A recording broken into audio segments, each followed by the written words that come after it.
तुम्हाला पण माझ्यासारखंच पालक आवडत नाही का? पालकची भाजी किंवा पालेभाजी म्हटलं की नको वाटतं का?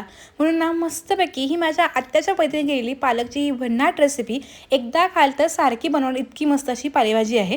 त्यासाठी इथं बघा मी ताजा असा एक जुडी इतकी पालकाची घेतली, तो स्वच्छ धुवून घेतला आणि निवडून घेतला. आता ते देठं कोवळी असेल तुम्ही देठाचा पण भाग घेऊ शकता.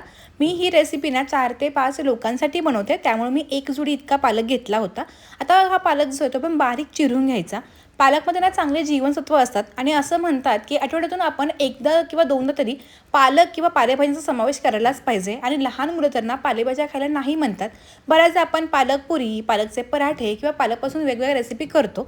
पण हा पालकची रेसिपी ना ही खूप मस्त वाटते. अगदी लहानांपासून मोठ्यांना आवडणारे, भाकरी असू दे, भात असू दे, कशासोबतही खायला खूप छान वाटते.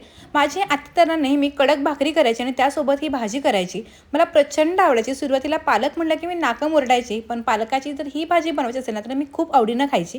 तर तुम्ही पण हा व्हिडिओ शेवटपर्यंत बघा, म्हणजे तुम्हाला पण कळेल की आज आपण नेमकी कशाची भाजी करतोय.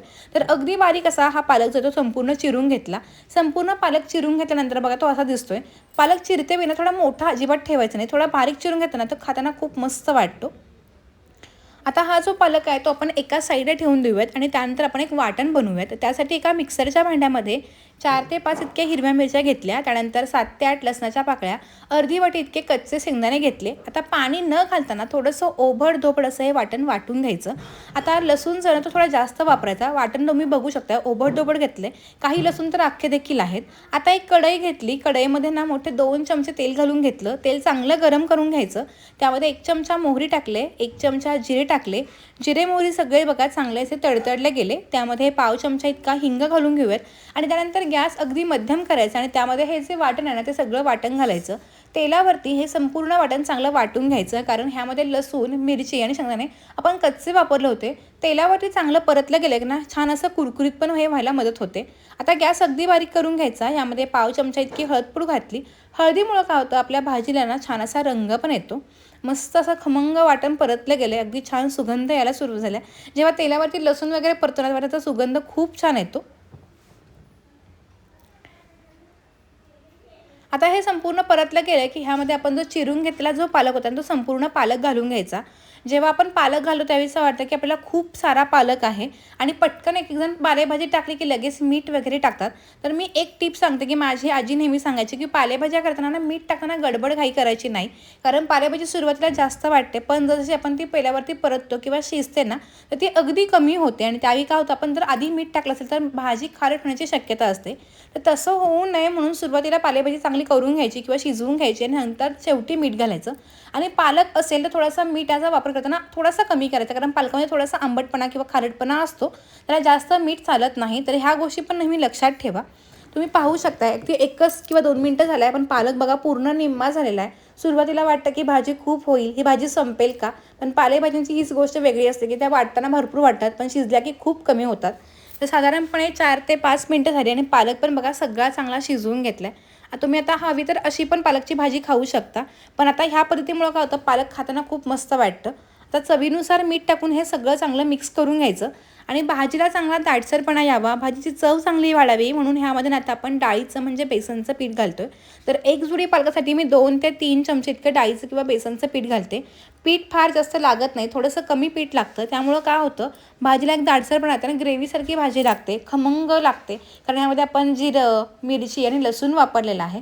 आता हे डाळीचं पीठ कच्चं आहे त्यामुळे चांगलं भाजलं गेलं पाहिजे. गॅस मध्यम करायचा आणि पुन्हा 4 ते 5 मिनटं हे सगळं पीठ चांगलं भाजून घ्यायचं, म्हणजे बेसनाचा जो काही कच्चेपणा तो संपूर्णपणे निघून जातो. तर आज आपण ना डाळ पालक करतोय.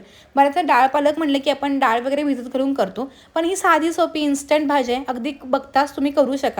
तुमच्या घरी जर पालक असेल तर आजच ही रेसिपी करून बघा आणि ह्याचे फोटोज पण मला इंस्टाग्रामला पाठवायला विसरू नका. तर 3 ते 4 मिनिटानंतर बेसन सगळं बघा चांगलं परतलं गेलं आहे, अगदी खमंग झालेलं आहे. बेसनाचा कच्चेपणा पण गेला पाहिजे, म्हणजे बेसनचा कच्चेपणा लागला तर भाजी अजिबात चांगली लागत नाही. तर ही गोष्ट पण नेहमी लक्षात ठेवा. आता ह्यामध्ये आपण पाणी घालतोय. आता बेसन घातलं त्यामुळे पाण्याला तर आपल्याला किती वापर हवा त्या पद्धतीने आपण करू शकतो. तर साधारणपणे मी 1 ते 1.5 वाटी इतकं पाणी घालते. भाजी फार घट्टही नसावी आणि फार पातळही नसावी. कडक ज्वारीची भाकरी आणि त्यासोबत हे डाळ पालक अप्रतिम लागतं. तर तुम्ही नक्की एकदा ही भाजी करून बघा. मला 100% खात्री आहे, जेव्हा जेव्हा तुम्ही डाळ पालक कराल व ज्यांना ज्यांना पालक आवडत नाही, ते सगळे तुमच्याकडं पालकाची भाजी मागून खातील आणि पालक सगळ्यांच्या आवडीचा होईल. तर ही गोष्ट पण नक्की करा. आणि तुमच्याकडे जर कोणती पालकची वेगळी रेसिपी असेल की जी मुलं मोठे सगळे आवडीनं खाऊ शकतात, ती रेसिपी मला तुम्ही कमेंटमध्ये लिहून पाठवा. मी ती पण रेसिपी नक्की ट्राय करेन. साधारणपणे इथं मी 1 ते 1.5 मोठ्या कपाचा पाण्याचा वापर केला आहे आणि पुन्हा सगळं चांगलं मिक्स करून घ्यायचं. गॅस मध्यम करून छानपैकी भाजी शिजवून घ्यायची. आता ही भाजी करायला किती वेळ लागतो? साधारणपणे 10 ते 12 मिनिटामध्ये ही भाजी आरामात शिजते. पालक घेऊन तो चिरण्यापासून इतका वेळ कमी लागतो. त्यामुळे पटकन पाहुणे आले असेल आणि काहीतरी वेगळं करता तर तुम्ही नक्की ही भाजी करू शकता. तुम्हाला माझ्या आत्याची रेसिपी जर आवडली असेल तर मला नक्की कमेंट करून सांगा आणि हा व्हिडिओ तुम्ही तुमच्या अशा मैत्रिणीला किंवा मित्राला सेंड करा की ज्याला पालक आवडत नाही, जेणेकरून त्यांचा देखील पालक खूप आवडीचा बनेल. मस्त गरमागरम असा डाळ पालक तयार झाला. छानपैकी उकळी पण आल्याने तर गॅस बंद करून घेऊयात. गरमागरम लगेचच ही भाजी सर्व करून घेऊयात. तुम्ही जर चॅनलवरती नवीन असाल आणि अजूनही चॅनलला सबस्क्राईब केलं नसेल तर प्लीज चॅनलला सबस्क्राईब करा. त्या पुढील बेल बटनला क्लिक करायला पण विसरू नका, जेणेकरून माझे असे छान छान व्हिडिओज तुम्हाला रोज पाहायला मिळतील. आता एवढी पालकची भाजी पण खूप छान लागते, पण मी एक्स्ट्रा एक स्टेप करणार आहे ज्यामुळं पालकाची भाजी ती खूप छान लागेल. आता हा डाळ पालक असाही खायला खूप खूप मस्त लागतो, खमंग लागतो. पण आपण जर अजून छान वरून तडका दिला, म्हणजे डबल तडका जर आपण दिलात ना, तर पालकाच्या भाजीचा आस्वाद ना अगदी डबल होतो. तर त्यासाठी भाजी आपण गॅसवरून उतरून घेतली. एका छोट्या कढईमध्ये आपण 2 मोठे चमचे तेल किंवा तूप टाकायचं, 5 ते 6 लसणाच्या पाकळ्या टाकायच्या, थोडासा हिंग टाकायचा.